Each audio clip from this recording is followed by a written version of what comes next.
Assalamualaikum sahabat Ninjas Channel. Salam sejahtera untuk kita semua. Semoga sahabat Ninjas Channel semua sehat-sehat saja. Amin. Selamat datang kembali di Ninjas Channel. Kali ini Ninjas Channel ingin berbagi informasi tentang darurat keluarga yang dikutip dari buku yang ditulis oleh Dr. Abdullah Hehamahwa SHMM, dengan judul, Orde Reformasi yang Tergadai, khususnya Bab 9, Indonesia Darurat Keluarga. Oleh karena itu, marilah kita simak bersama apa yang disampaikan. Semoga dapat meningkatkan kewaspadaan kita terhadap kondisi lingkungan di sekitar kita untuk menghindari hal-hal yang tidak diinginkan. Jangan lupa subscribe, like, share dan komen. Selamat menyaksikan. Berikut adalah narasi lengkap dari naskah Bab 9 Indonesia Darurat Keluarga. Bab 9. Indonesia Darurat Keluarga. Badan Pusat Statistik menyebutkan, ada 516.334 kasus perceraian pada tahun 2022. Tragisnya, 75,21% perceraian disebabkan gugatan cerai oleh istri. Komnas Perempuan Indonesia mengungkapkan, ada 259.000 laporan kasus kekerasan terhadap perempuan sepanjang tahun 2017. Pada 4 Januari 2018, masyarakat dihebohkan dengan kasus suami menginjak perut istrinya yang sedang mengandung 8,5 bulan. Ketua Komnas Perlindungan Anak mengatakan, 93,7% putri SMP dan SMA di Kota X, Jawa Barat, sudah tidak gadis lagi. Bahkan, hasil survei Durek terhadap 500 remaja di 5 kota besar se-Indonesia, ditemukan 30% sudah tidak perawan lagi. Fenomena ini, betul-betul sudah darurat. Sebab, selain korupsi dan narkoba, Indonesia betul-betul bisa terpuruk karena krisis keluarga. Indonesia darurat perceraian. Organisasi terkecil adalah keluarga. Organisasi terbesar ialah negara. Maknanya, tiada negara tanpa keluarga. Sila pertama Pancasila dan Pasal 29 UUD 45 memotivasi, perkawinan harus melahirkan keluarga sakinah. Keluarga beriman dan bertakwa. Faktanya, di mana-mana ditemukan keluarga yang broken home. Broken home merupakan suatu kondisi keluarga yang tidak harmonis. KBBI menyebutkan, broken home adalah perpisahan, perpecahan, atau perihal bercerai antara suami istri. Persoalan utama dalam kedaruratan keluarga ini adalah tingginya angka perceraian. Selain data-data BPS di atas, Badan Peradilan Agama MA menyebutkan perceraian di Indonesia 2018 sebanyak 588.266 kasus. Perceraian didominasi gugat cerai oleh istri. Pada tahun 2019, ada 355.800 kasus. Tragisnya, gugat cerai oleh istri mencapai 70%. Broken home karena kesehatan mental. Penyebab kedua terjadinya broken home karena kesehatan mental. Hal ini dapat dilihat dari tindakan seorang istri di Bandung. Aki S, lulusan perguruan tinggi terkenal di kota itu, membunuh 3 anaknya 2006 yang masih kecil. Aki S, sewaktu ditanya polisi, mengapa melakukan hal tersebut, mengatakan, tidak punya harapan lagi. Ia sudah putus asa saja dengan kehidupan nanti. Majelis hakim membebaskan Aki S dari segala tuntutan. Dia dimasukkan ke rumah sakit jiwa untuk mendapat perawatan. Kasus yang sama dilakukan D, ibu 3 anak di Padalarang, Bandung Barat. Dia menenggelamkan anaknya ke tempat penampungan air. 1 anaknya tewas. 1 lainnya selamat. D menyerahkan diri ke polisi, usai aksinya tersebut. Tragisnya, D tidak menyesal. Dia justru menyesal karena 2 anak lainnya tidak ikut meninggal. Saya nggak mau membebani anak, katanya ke polisi yang menahannya. Data SRS 2018 menunjukkan, angka kematian akibat bunuh diri di Indonesia sebesar 1,12 per 100.000 penduduk. Pada waktu yang sama 2018, Bank Dunia menyebutkan, dari 267,1 juta jiwa penduduk Indonesia, pada tahun itu, ada 2.992 yang mati bunuh diri. Namun, peneliti di Badan Kebijakan Pembangunan Kesehatan, Yusleli mengatakan, dugaan angka bunuh diri di Indonesia sebenarnya lebih tinggi data resmi tersebut. Broken home karena ekonomi keluarga. Badan Peradilan Agama MA menyebutkan, perceraian yang terjadi di Purwodadi 2018, sebanyak 2.344 kasus disebabkan masalah ekonomi keluarga. Pengadilan Agama Kediri 2018, menyebutkan, dari 4.147 kasus perceraian, terdapat 3.210 kasus gugat cerai karena masalah ekonomi keluarga. Humas Pengadilan Agama Ponorogo menyebutkan, tahun 2022, ada 1.435 kasus gugat cerai oleh istri disebabkan masalah ekonomi keluarga. Sebanyak 227 perempuan menggugat cerai suami di Mahkamah Syariah Kota Loksemawe, tahun 2021. Penyebabnya, masalah ekonomi keluarga. Broken home karena KDRT. Komnas Perempuan Indonesia mengungkapkan, ada 338.496 laporan kasus kekerasan terhadap perempuan sepanjang tahun 2021. Kementerian Pemberdayaan Perempuan dan Perlindungan Anak PPPA mencatat, ada 25.050 perempuan menjadi korban kekerasan sepanjang 2022. Jumlah tersebut meningkat 15,2% dari tahun sebelumnya sebanyak 21.753 kasus. Menurut usia, 30,3% perempuan yang menjadi korban kekerasan berumur 25-44 tahun.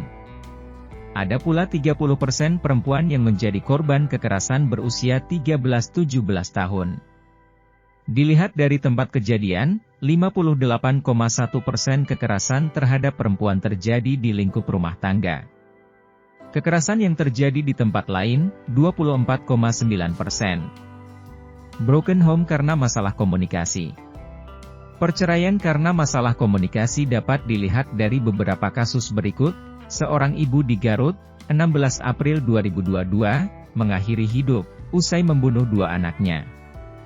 LDH 29 membunuh kedua anaknya yang masih balita dengan memberi jus buah naga yang bercampur sabun pencuci piring. Pertengkaran terjadi karena LDH menganggap, suaminya punya wanita simpanan.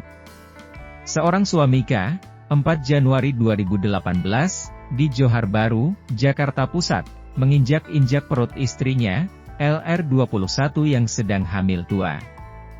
Pertengkaran terjadi karena suami curiga kalau bayi di dalam kandungan istrinya adalah anak lelaki lain.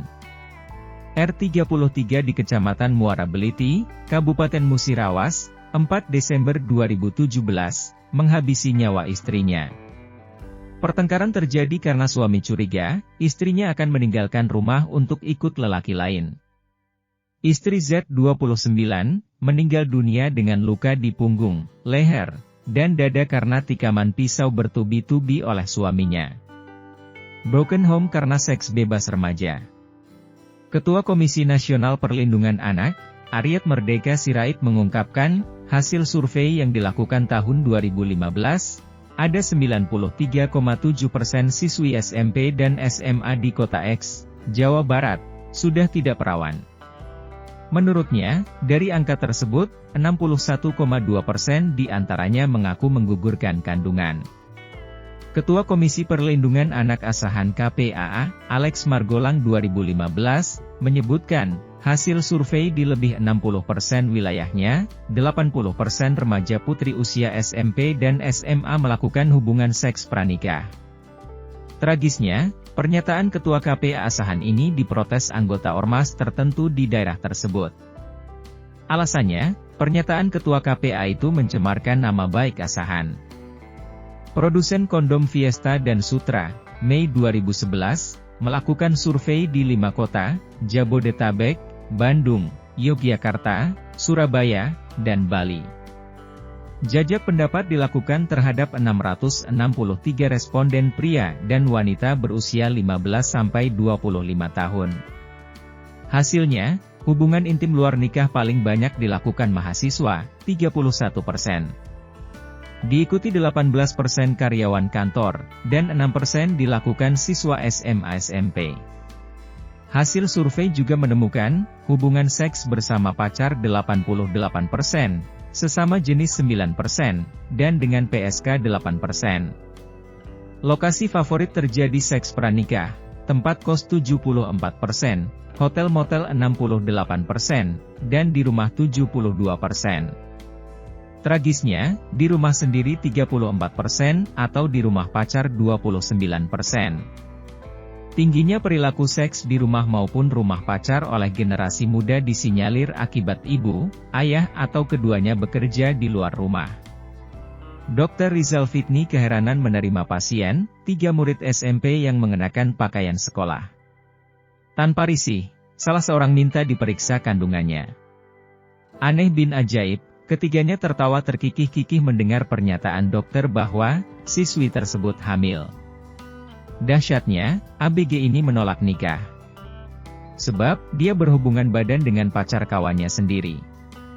Broken home karena pelecehan seksual. Salah satu sebab, terjadinya broken home karena pelecehan seksual.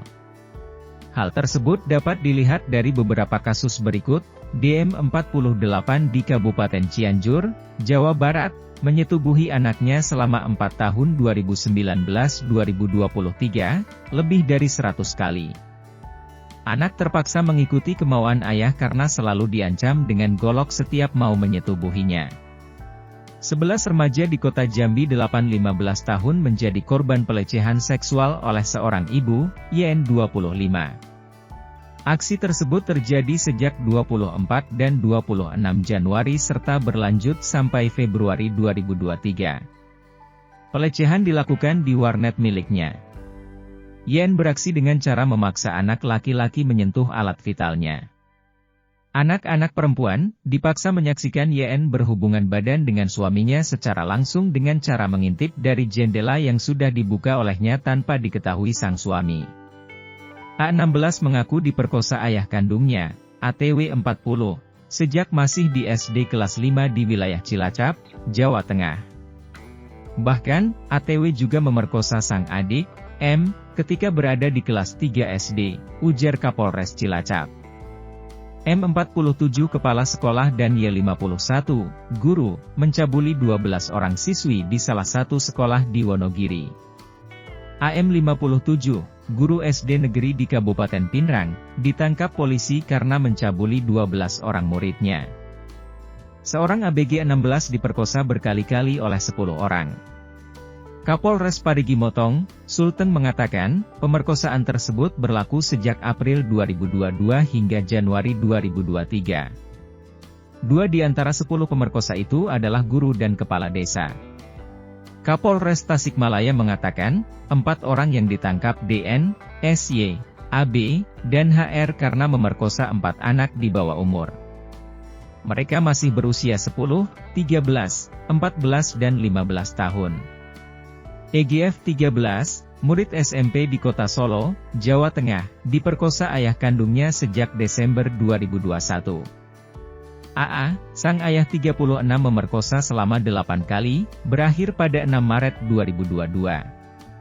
EGF menyembunyikan aksi bejat ini karena keinginan meminjam HP ayahnya untuk melakukan pembelajaran secara daring. S masih duduk di kelas 5 SD 2009. Dia diperkosa ayah kandungnya JN 46. JN memerkosa S sebanyak 7 kali hingga hamil. S melahirkan bayi perempuan, tetapi usia sang bayi hanya 1 tahun. JN kembali memerkosa putrinya pada Agustus 2011. S kembali mengandung. Ibunya S setelah mengetahui hal tersebut melaporkan suaminya ke Polsek setempat. JN lalu ditahan. W36 di Temanggung, Jateng, memerkosa anak kandungnya, NK14 saat istrinya tidak ada di rumah. Perkosaan dilakukan selama 3 hari dan terakhir pada awal Oktober 2012. Akhirnya, W ditahan polisi atas laporan istri. RI 10, meninggal dunia 2013 akibat alat kelaminnya mengalami infeksi. RI diperkosa ayah kandungnya S. Laki-laki ini, sejak muda sering berhubungan dengan PSK. Dampaknya, anaknya yang diperkosa, tertular virus penyakit kelamin yang berakhir dengan hilangnya nyawa.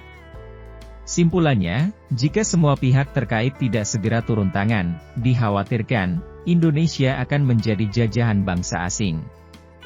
Minimal oleh oligarki. Bahkan, Allah Subhanahu wa Ta'ala bisa menurunkan azab sebagaimana yang terjadi di beberapa wilayah Indonesia selama ini.